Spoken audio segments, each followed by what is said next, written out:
Hello and welcome to the webcast, Global Web Performance Matters More Than Ever. I'm Sharon Bell, Director of Marketing for CD Networks, and thank you for joining me. For the next 10 minutes or so, we will discuss why web performance matters and how you can improve your customers' web experience to drive more revenue and find new global markets. So let's get started. You can see the agenda.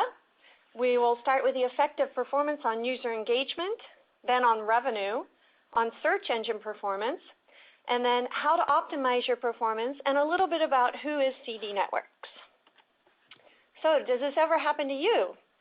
Well, let's take a look at why this happens and what you can do with your website to ensure your customers don't have this experience.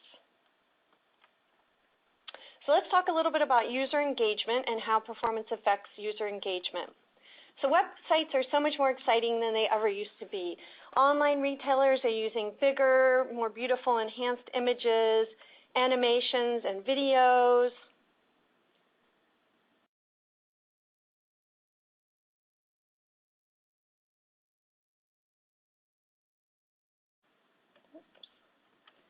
Animations and videos, interactive features are prevalent, including detailed searching, color swatching, interactive reviews, and real-time inventory lookup. And all of these features make a website more compelling, but can slow it down and create an unacceptable user experience. So what happens when the user experience suffers? You have frustrated customers, and potentially they will abandon your site. So according to analysts, several analysts, 47% of consumers expect a website to load in less than 2 seconds, and they will abandon a website that takes longer. Mobile is more forgiving at about 10 seconds before 50% of the people will abandon the website and most likely go to a competitor site. But the good news, though, is 52% of users say that if a website is fast, they will be more loyal and they'll keep going back to that website. But if your website is slow, word gets around fast. 44% of shoppers will tell their friends about a bad experience, according to Forrester research. And slow websites affect revenue. So according to Aberdeen Group, and you may have seen this before, it's been in a lot of blogs and in the news, but a 1-second page load delay across a website on all pages could result in 11% fewer pages being viewed, and that could result in a 7% loss in revenue. And as an example, an e-commerce site making $100,000 per day could lose $2 million in 1 year. And 79% of users won't visit the site again. So kind of scary facts and figures. This Walmart example is a good example of the correlation between load time in seconds to the drop in conversions to sales. And you can see even just 1 to 2 seconds makes a big difference. Also, when your website takes too long to load, your rankings in Google will suffer. So the longer it takes for Google to search your site, the more risk you have of not being indexed and therefore not showing up as one of the top results in Google searches. And you can see by the chart that Google is still number 1. It's the most widely used search engine globally, with the exception of Baidu in China and Yandex in Russia.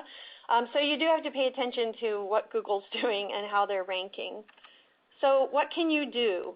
So just a few kind of tips around your code we'll go over in architecture, not super technical stuff, but things that you could tell your webmaster if they don't do it already. Also employing a global CDN to cache the non-dynamic content closer to your end users.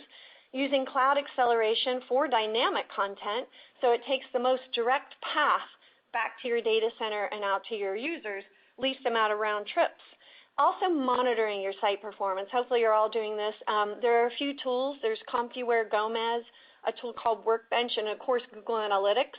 And you want to ensure that you're monitoring from all locations where your customers are accessing your website, and Gomez and Workbench allow you to do that. So let's see. First we'll talk about code and architecture. Combining JavaScripts and style sheets into one file for JavaScripts and one file for style sheets is going to speed up your time a lot. Each separate file takes time to load, so combining those into as few files as possible will cut down on round trips back to your data center. And another one is CSS sprites.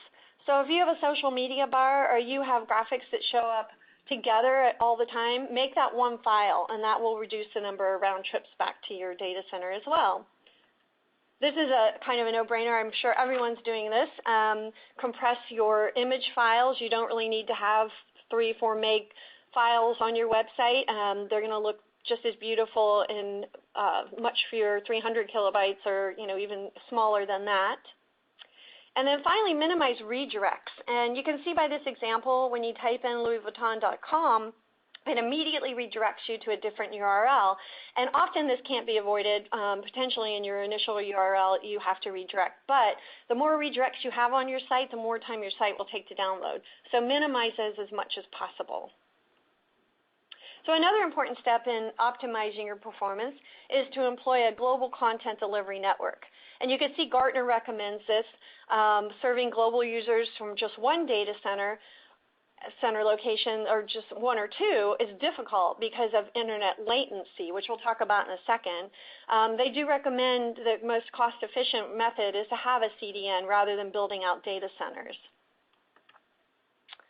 So latency does matter. So if your data center is located in Europe or North America or anywhere, and you're trying to reach customers in Australia, South America, China, Russia, it's going to get slower and slower the further away they get from your data center. This is a chart that helps to visualize this. Say you're hosting, this is just based on one single object, but you're hosting your website in Washington, D.C. Even Chicago is 3 times slower, and when you get to the West Coast, you're talking 5 times slower. Overseas and to Europe, you're potentially 9 times, and then Asia 14 times. When you get to China, partially because of the Great Firewall and latency, you could be 50 times slower. So if you want to reach China, you really need to consider having a global CDN. So how does a global CDN help? So CDNs cache images and videos and content on points of presence closer to your end users.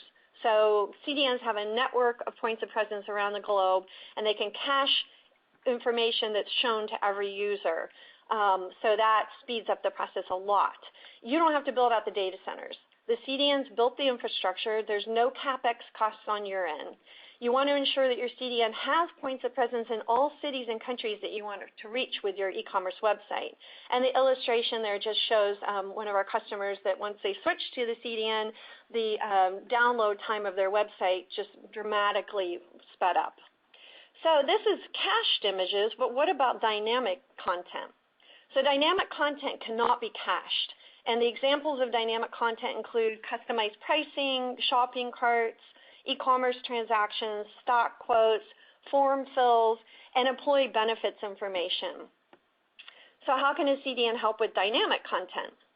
So if you ensure that your CDN has true dynamic content performance, it basically creates a fast and secure tunnel over the internet. It's more efficient than the internet because the internet has some inefficiencies.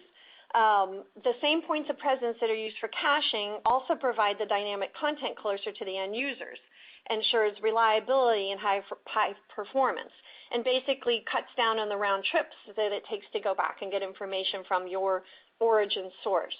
It's a fully managed service, routes around internet issues. So we'll just talk a little bit now about who is CD Networks. So we've built a global content acceleration network that's, I'll show you where all of our locations in a second. We're transforming the internet into a secure, high-performing application e-commerce delivery network. We have trusted partners in local markets. We actually have offices in China. We help you to route around any issues in China and Russia and Middle East, anywhere where there might be licensing, things that you need to do governmental-wise. We can help you with that. We're experts into extending into global markets as well. This is our points of presence map. You can see we're in 85 cities. We have 25 points of presence in China alone, and that's, you want to be in mainland China. You don't want to try and serve your website in Hong Kong or Taiwan because you have the Great Firewall to contend with. So we are in China. We help to route around any ISP peering issues where an ISP serves part of the country but not others. So we're located in all areas of China that will help you to reach every city that you need to reach there, as well as 13 points of presence in Russia, Middle East. We've got a lot of coverage there in South America, Australia, South Africa. We're, of course, Europe and North America. We've got a lot of coverage as well. And another thing I want to mention is that we're PCI certified. So you're working with your customers' data, their credit card information. We follow all the rules of the PCI certification, and we have our PCI certification. So that's important too. So you want to look for a CDN that has PCI certification. Just a chart with some of our customers on it. Just get to that. There we go. You can see we have a lot of e-commerce customers using CD networks to accelerate their websites, banking, forex trading, cloud applications, just a little bit about customer samples. And I want to give you a few examples. So Bally.cn is the website they're using to reach China. You can see it was taking up to 70 seconds to download the website, which is a pretty long time to wait for a website. And once they're running on CD networks and with our China availability, they're able to get that to under 10 seconds. You can also see River Island. That's a single object download, but you can see the improvement there. And then Net-a-Porter is also reaching China, and you can see in all the cities listed how much faster it is in the green bar than it was before using CD networks. So the people in China who are purchasing their goods on Net-a-Porter are having a much better experience and able to search the sites and have a better experience. So selecting the right CDN, kind of talked a lot about this, but you want to ensure that there's the global availability, including emerging markets, or anywhere you're looking to reach. You want to ensure it's secure, and that includes SSL, encryption, PCI certification. You want to make sure they have dynamic content acceleration, not just caching, and media acceleration so that you have video acceleration, audio acceleration. Make sure that your CDN is providing that. The direct in-country presence and support, just make sure that if you're trying to reach Russia or China, that you've got the support on the ground to help you with the licensing and anything that needs to be done there.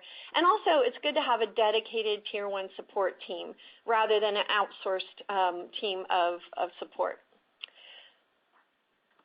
So this concludes the webcast. Thank you so much for attending. If you have questions, and I'm sure you probably do, there are resources on the console that you can see, some white papers. There's a white paper in particular that has a lot more detail about what we've covered here today. And also, please email us at info@cdnetworks.com or call at one of the numbers below. Thank you so much for joining me, and have a wonderful evening or day. Thank you.